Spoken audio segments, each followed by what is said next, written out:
¿cómo es tu experiencia así como profesional, como abogado? Buenas noches, jóvenes. Ante todo, muchas gracias por acercarse a esta oficina legal. La experiencia de un abogado pues se da en diversas ramas del derecho, ¿no?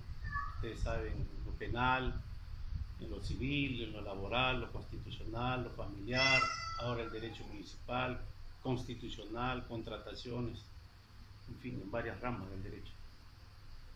Ya, en lo que es, como una persona viene a hablarte de lo que es violencia familiar o tiene un caso en su domicilio, sufre violencia familiar y esa persona tiene hijos. ¿Qué pasa con los hijos en esos casos y qué leyes la amparan o qué leyes la protegen en ese tipo de A ver, situaciones? primero que la violencia familiar es un tema que está muy de moda, muy sensible, porque se trata de la violencia que hace una persona hacia otra persona que tenga lazos en común. Esposo, esposa, padre, hijos, suegros, hermanos, tíos, cuñados, cualquier integrante de la familia que puedan torcer la voluntad por medio de la fuerza. Eso es violencia familiar. Hoy en día, en su mayor de los casos se da contra las mujeres, pero también ha habido casos que se da contra los hombres. Y la legislación pues no se ha quedado atrás, existen normas en los últimos años que están definiendo, delimitando, poniendo parámetros para que pueda respetar el derecho pues, de la mujer, ¿no? En el hogar. ¿Y qué leyes, qué leyes aplicas o cómo defenderías ese tipo de casos? A ver, el marco normativo para la ley de violencia familiar primero es el derecho, el respeto a la igualdad de las personas, que eso está consagrado en la Constitución Política del Perú. Asimismo están los derechos de la familia en el Código Civil y últimamente salió la ley 30364 que trata de prevenir, erradicar, controlar y desterrar los actos de violencia contra la mujer en el seno del hogar, más que no solo contra la mujer, sino en el seno del hogar, contra la familia en general. Ya, cuando una mujer es agredida, ¿qué pasos tienes que seguir para denunciar el caso? No solo contra una mujer, podría ser el caso que también Claro. un varón, pero lo primero que hay que hacer es denunciar el acto. Denunciar el acto, para eso está la comisaría, en el caso de las mujeres, la comisaría de mujeres, de repente la Fiscalía de Prevención del Delito, si son actos menores del Cala de Muna, que está en las municipalidades, ¿no? Y por último ante el juez, por denunciarlo pues, por agresiones físicas, lesiones, violencia familiar, por faltas y si esto es más grave por delitos. Entonces dependería de la gravedad del hecho. De la gravedad del hecho, claro, porque podría ser que solo sea una violencia de repente psicológica, falta de palabras, de injuria, de difamación, de deshonra frecuente en el seno del hogar. Y si fuera pues ya agresiones físicas. Ahora hay violencia no solo física y psicológica, también hay violencia económica, de privarle la economía de unos a otros, la violencia sexual, ¿no es cierto? La violencia social. ¿Cuál es la pena máxima de cárcel que se da en este tipo de situaciones? Mire, últimamente la legislación nacional se ha agravado, se ha agudizado para erradicar justamente la violencia. Y si la violencia tiene agravantes, la mínima de la pena puede ser de 15 años a 25 años. Y se reúne uno o dos agravantes, un menor de edad, estado de gestación, con dos personas sobre la noche, sobre persona que está bajo tu cuidado, en tu condición de tutor y curador, en tu condición de docente y alumno, las penas se podrían agravar.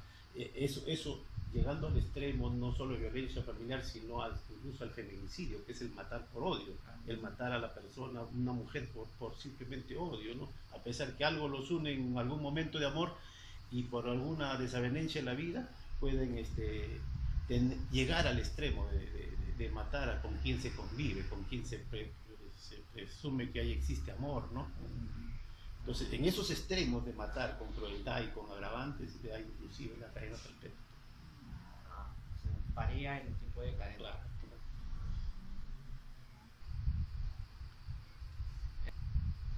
En el caso en el que un padre de familia viole a una menor de edad y requiera de sus servicios, ¿usted aceptaría defenderlo? Claro, mire, ya no estamos contra violencia familiar, sino es un delito de violación sexual, delito contra el honor y la libertad sexual. Pero siempre en el derecho hay una controversia entre la aplicación de la norma y la ética. Entonces, si tú me preguntas que como abogado yo podría asumir la defensa de un padre que ha desnaturalizado y ha abusado sexualmente de su hija, si bien el padre a todas luces es responsable y los medios probatorios y los hechos que así se demuestra en juicio será responsable, no quita que las garantías procesales debe aplicarse a ese señor en un juicio, en un debido proceso, con la tutela jurisdiccional efectiva. Será un juicio y una responsabilidad, un juicio de responsabilidad, pero que sea sometido a una justicia plena, con las garantías procesales, para que se le aplique el rigor de la pena, el rigor de la sanción, pero dentro de una garantía de un debido proceso. Y en ese caso también, ¿cuánto tiempo de cárcel le podrían dar a la persona? Igual, las penas van desde los 5 años, 8 años, 10 años, depende de la gravedad. Ahora hay incluso hasta la cadena perpetua, ¿no? Cuando son violación de menores de edad. Claro, están violando, incluso aparecen noticias de violar bebés. Violación y seguida de muerte. Y a menores de 8 años, 7 años. Entonces, Incluso las penas van hasta la cadena perpetua. Ay. Las opiniones, lo que es el aborto en ese tipo de violación a ese menor de edad,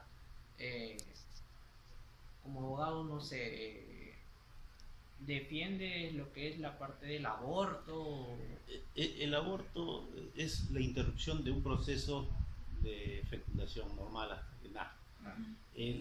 El factor externo que interrumpe eso es el aborto. Ahora, ¿cuál es la causal? Podría ser, ¿no?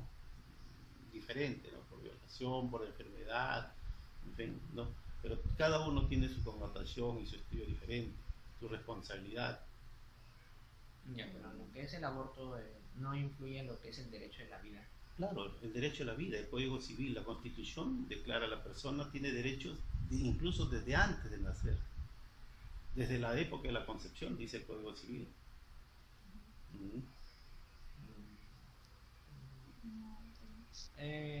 Lo que es la pensión de alimentos, lo que es cuando el padre, por tipo de violencia familiar o están ahí discutiendo constantemente, el padre se retira del domicilio y viene lo que es la pensión a los hijos y deja de darla. La pensión de alimentos es el pago, la manutención que se da no solo propiamente para los alimentos, sino para la educación, la salud, la vivienda, el vestido, la recreación. Y no solo siempre se da porque el padre abandona el hogar, también hay procesos judiciales en los que el padre demanda porque es la mujer que se ha abandonado el hogar. Muy poco, las estadísticas probablemente señalen muy poquísimos casos, pero existe. ¿No es cierto? Eso es una pensión de alimentos, no solo propiamente los alimentos. Ahora, está regulado en función a la disponibilidad del obligado, cuál es su condición laboral, trabaja, ocupa un cargo, es gerente, es profesional, no tiene obligaciones en otro hogar, y eso está en función a los requerimientos y a las necesidades del obligado, del hijo alimentista. ¿Qué necesidades tiene? Tiene necesidad de vestirse, de alimentarse, de educarse, de salud, ¿no? Claro, pero... Entonces no hay una regla que diga la pensión de alimentos es 200 soles, 400 soles, 500 soles. Porque ejemplos para clarificar podemos señalar el hijo de un futbolista que gana, no sé, $50,000 mensuales, el 20% estamos hablando 5 por 2 de $10,000 como pensión de alimentos para un hijo que tuviera con una mujer. Entonces está en función la pensión de alimentos a la disponibilidad y la capacidad del obligado, del padre, ¿no? En su mayoría de los casos, y las necesidades del hijo alimentista. ¿Qué necesidades? ¿Cuál es su ambiente? ¿En qué ambiente se desenvuelve, vive y qué necesidades tiene? Depende entonces. ¿Y hay alguna pena privativa al padre en caso de que deje de dar esa...? Si es que el proceso de pensión de alimentos es un proceso netamente civil, si este proceso es civil rebasa todas las instancias y el obligado no logra cumplir esa obligación, se constituye un proceso penal, se apertura o nace un proceso penal que se denomina omisión a la asistencia familiar. Ya en el proceso penal por omisión a la asistencia familiar, ahí es donde puede venir las sanciones de tipo de responsabilidad, las sanciones de privativa de libertad, que son la carcelería, lo que usted está hablando. ¿Y ese tipo de carcelería varía o solamente es una fija? Varía. Siempre dependiendo de la situación. Sí, siempre. En el derecho es interpretable, es un valor que tiene como valor precisamente la justicia, y la justicia es incuantificable. O sea, inclusive lo que para mí es justo, para usted puede ser injusto. Claro. Claro, sí. Bueno, muchísimas gracias por eso. Muchas gracias por esa Gracias. visita. Nos vemos.